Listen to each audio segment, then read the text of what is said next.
di materi saya ini, saya cuma menyampaikan sekitar 6 slide saja. Oke, boleh di slide yang kedua, slide kedua. Oke, pertama teman-teman pasti paham ya, media sosial atau sosial media itu apa gitu ya.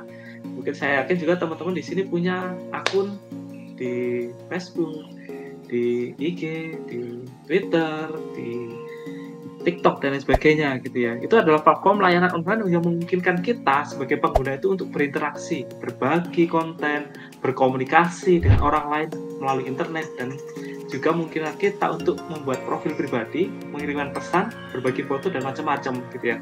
Jadi sangat luar biasa sekali. Zaman dulu tidak ada gitu ya, era-era media sosial itu seperti apa. Zaman dulu orang pakai surat, lalu juga mengirimkan di kartu pos dan sebagainya.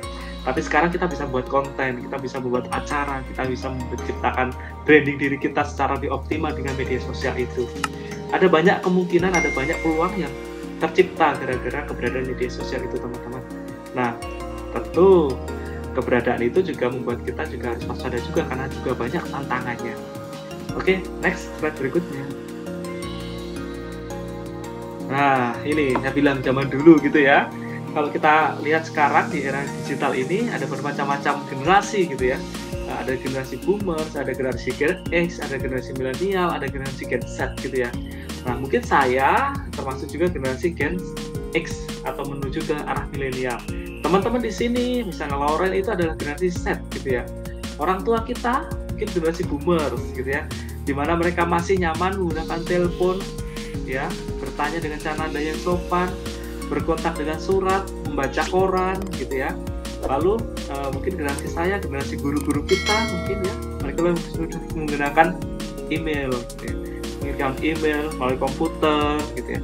Dan di sana masih ada kegiatan yang sifatnya oldies gitu ya, kegiatan oldies masih ada. Nah, generasi Lauren, generasi Z gitu ya, sudah pandai menggunakan smartphone gitu ya. Interaksinya beda, pola pikirnya beda, tantangannya jelas berbeda. Jadi semua generasi punya tantangan sendiri, dan generasi digital ini juga punya tantangan yang harus dijawab oleh teman-teman muda gitu ya. Oke, next teman-teman, berikutnya. Nah, tantangannya apa gitu ya. Di era digital ini ada 4 tantangan untuk peningkatan skill kita atau keterampilan kita. Yang pertama jelas kita punya tantangan untuk meningkatkan digital skill kita, digital culture kita, digital etik kita, dan digital safety kita. Jadi ya, 4 pilar ini harus kita kuasai teman-teman kalau misalnya kita ingin eksis, ingin hadir di dunia digital. Skill keterampilan kita terhadap penggunaan gadget, TIK, sistem operasi itu harus kita pahami. Gitu ya, culture, bagaimana budaya itu kita hadirkan, kita wujudkan dalam diri kita secara nyata di dunia digital. Jangan sampai gara-gara kita mengakses media digital kita lupa budaya kita seperti apa, kesopanan, keramahan gitu ya, itu sebenarnya hadir juga dalam budaya kita di dunia digital itu. Lalu etik gitu ya, kita harus bisa menyesuaikan diri, berpikir dengan rasional dan mengutamakan etiket. Nah, etik itu juga terkait dengan bagaimana kita membagi informasi.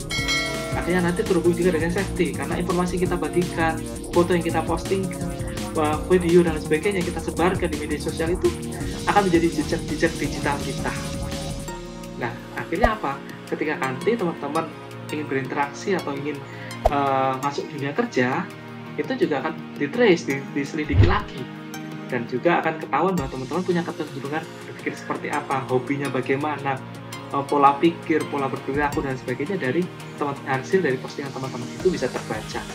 Dan yang jelas safety, karena sekarang teman-teman juga tahu ya, penipuan digital itu luar biasa sekali. Link APK yang muncul di media sosial kita ataupun di chat kita, WhatsApp dan sebagainya itu bisa, kalau kita salah ngeklik itu bisa menyebar kemana-mana data kita, lalu juga bisa mengerus ya, mengambil tabungan kita dan sebagainya. Jadi safety harus kita jaga, itu tantangan kita teman-teman. Nah, selain itu, next teman. Nah, tantangannya apa? Media digital juga menimbulkan tantangan seperti hoax gitu ya, lalu juga perundungan, cyberbullying, pencurian digital dan sebagainya, scamming dan sebagainya, sehingga yang paling mengerikan adalah membuat kita itu jadi terisolasi gitu ya. Kita hidup dalam echo chamber, kita hidup dalam dunia kita sendiri, dan kita merasa tidak butuh orang luar gitu ya, orang lain. Kita merasa nyaman dengan gadget kita sehingga kita lupa untuk berinteraksi. Nah, itu harus kita waspadai teman-teman. Sehingga di tengah tantangan-tantangan itu, di tengah banyaknya istilah saya lebih suka menggunakan tantangan ya daripada ancaman gitu ya. Nah, di tengah tantangan itu berapa hoax gitu ya. Bagaimana informasi yang begitu deras harus kita pilah dan pilih supaya kita bisa menemukan informasi yang terbaik.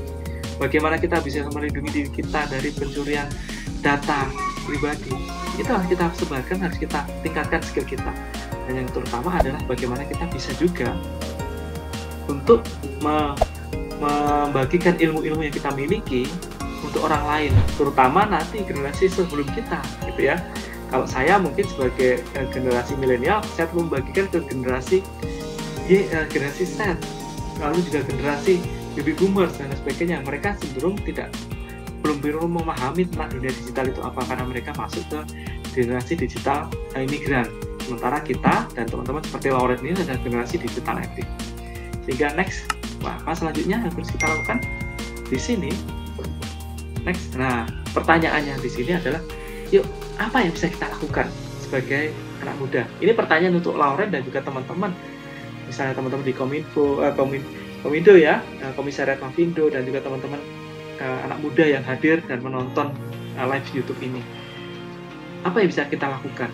Apakah kita diam saja? Apakah kita menikmati pengetahuan yang kita miliki, kenikmatan bermedia sosial yang kita miliki, lalu kita lupa bahwa kita juga butuh untuk mengedukasi orang lain?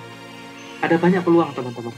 Nah, di forum ini saya harapkan kita bisa chat di sini ya, chat. Mungkin teman-teman bisa memberikan usulan, ide, gagasan, pemikiran, pertanyaan, kritikan dan sebagainya, sehingga kita bisa saling diskusi.